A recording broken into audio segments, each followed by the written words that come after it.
शरीर में कई तरह की हलचलें होती हैं। सभी इसे कुछ हद तक जानते हैं।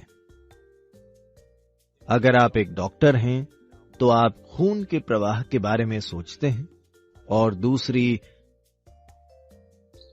ग्रंथियों के बारे में भी, जिनसे आपका मूड और अनुभव तय होते हैं। पर उससे भी गहरा कुछ है।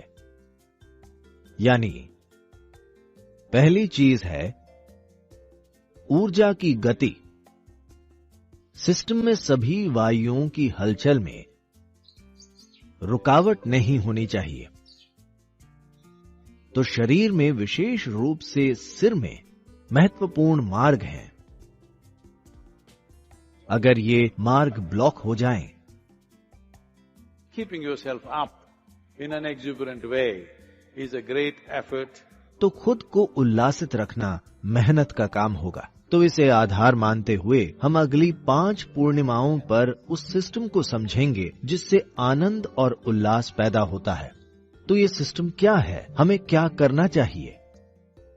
वायु शब्द का अर्थ है वो जो चलता है।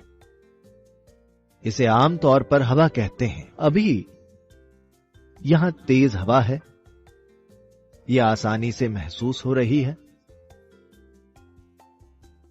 हवा से कई चीजें हिल रही हैं। तो वायु नाम का ये पहलू जो गति करता है, ये एक तत्व है। Within the body, शरीर में ये बुनियादी रूप से 5 वायुओं के रूप मौजूद हैं। अगर आप इसे और गहराई से समझना चाहें तो 10 वायु हैं। अगर आप सभी पेचीदगियां जानना चाहें तो 84 वायु हैं। पर वे बहुत सूक्ष्म हैं। उन्हें अच्छे से समझने के लिए आपको कई जन्म लेने पड़ेंगे। आमतौर पर अगर आप 5 वायुओं को सक्रिय कर लें तो बाकी भी सक्रिय होकर काम करने लगेंगे। इनका नाम वायु है क्योंकि सिस्टम की हर हलचल इनसे होती है। पाचन प्रक्रिया में हलचल इन्हीं 5 वायुओं से होती है। चक्र चलने चाहिए, पोषक तत्व शरीर में फैलने चाहिए, कोशिकाओं या सेल्स से कचरा साफ होना चाहिए। हर चीज के लिए हलचल जरूरी है। अगर हलचल रुक जाएगी तो आप देखेंगे कि शरीर में जीवन टिक नहीं पाएगा। तो ये हलचल पूरी तरह से हो रही है या आधी अधूरी है, हम इसी पर ध्यान देना चाहते हैं। सांस लेने का सही तरीका क्या है? आप बच्चों को देखिए। आप पाएंगे कि सोते समय बच्चों की सांसें काफी हद तक गले के गड्ढे से नाभि के बीच होती हैं। उसका पेट नहीं फूलता, बस यहां से यहां तक, यहां नहीं। बड़ी उम्र के कुछ लोग शायद पूरे पेट से सांस लेने लगे हों। ऐसा होगा तो शरीर में जड़ता आ जाएगी।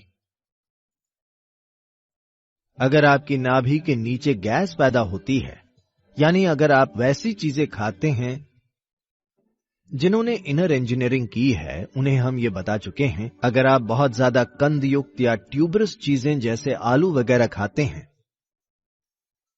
तो आपकी नाभि के नीचे गैस पैदा होगी। वहां गैस पैदा होने से नाभि और गले के गड्ढे के बीच आपके प्राण सही तरीके से काम नहीं करेंगे और आपके सिस्टम की गतिशीलता कम हो जाएगी।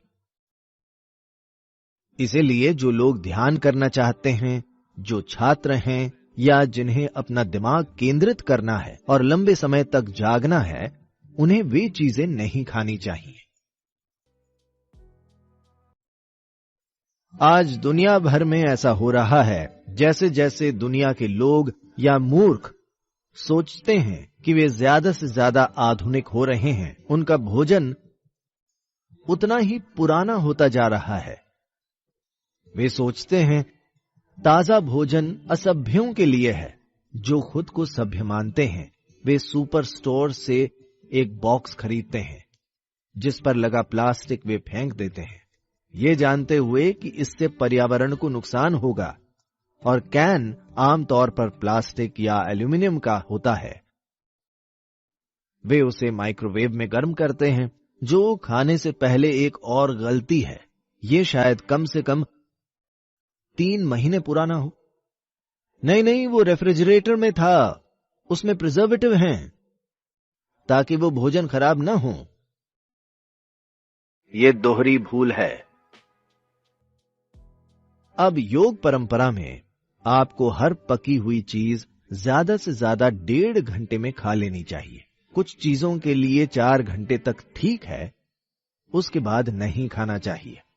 वो चाहे जितना भी स्वादिष्ट या अच्छा हो, उसे छूना नहीं चाहिए, क्योंकि उससे सिस्टम में गैस बनेगी।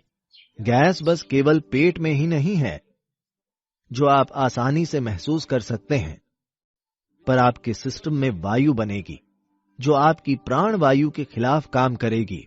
यानी उससे आपकी सांसें, आपके विचार और आपकी सूंघने की शक्ति, ये चीजें धीरे धीरे कमजोर होती जाएंगी।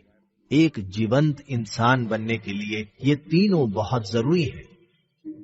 ये सभी प्राणों को अलग अलग मात्राओं में सक्रिय करने के अलग अलग तरीके हैं। तो एक सरल चीज आप ये कर सकते हैं, करीब 6-7 मिनट तक आप देखेंगे कि सिस्टम में फिर से ऊर्जा आ जाएगी।